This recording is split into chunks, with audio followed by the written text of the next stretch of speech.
শোন বাঙালি বেঈমান জাতি, একদিন আমি বলছিলাম যে শেখ হাসিনা চইলা গেলে বুঝবে তোর কপালে কি দুঃখ আছে।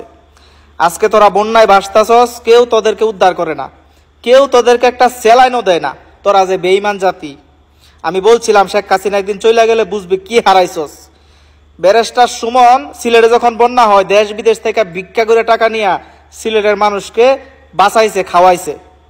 সেই ব্যারিস্টার সুমনরে তোরা গালাগালি কইরা দেশ থেকে বাইর করছস। তোদেরকে বেড়া বিদেশ থেকে ফেসবুক করে লাইভ করে ভিক্ষা করে টাকা এনে দেশের মানুষে ওষুধ কিনে দিছে, স্যালাইন কিনে দিছে, খাবার দিছে।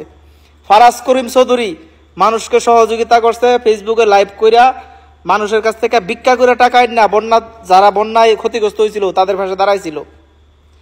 আজকে মাই টিভির যিনি তহিদ আফ্রিদি লাইভ করে মানুষের কাছ থেকে ভিক্ষা করে টাকা এনে যারা বন্যায় ক্ষতিগ্রস্ত হয়েছিল তাদের পাশে দাঁড়াইছিল। আজকে তো কেউ তোদের পাশে দাঁড়া না।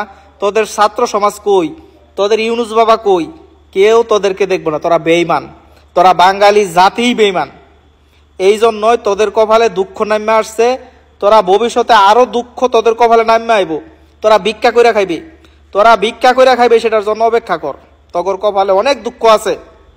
তোরা বাঙালি জাতি এতটাই অকৃতজ্ঞ জাতি, এতটাই নির্লজ্জা জাতি, তোদের কপালে অনেক দুঃখ আছে। তোরা সম্মানী মানুষকে সম্মান করতে জানোস না, এই জন্য তোরা বাহের আগে বাল ফালাস।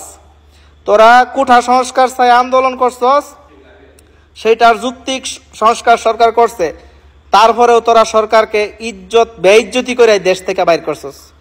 তোরা লুটপাট করছস, তোরা ভাঙচুর করছস, মানুষের বাড়ি ঘরে আগুন দিছস। তোরা ধ্বংস হয়ে যাবে। এই বাঙালি জাতি ভিক্ষা হইরা খাইবে তোরা।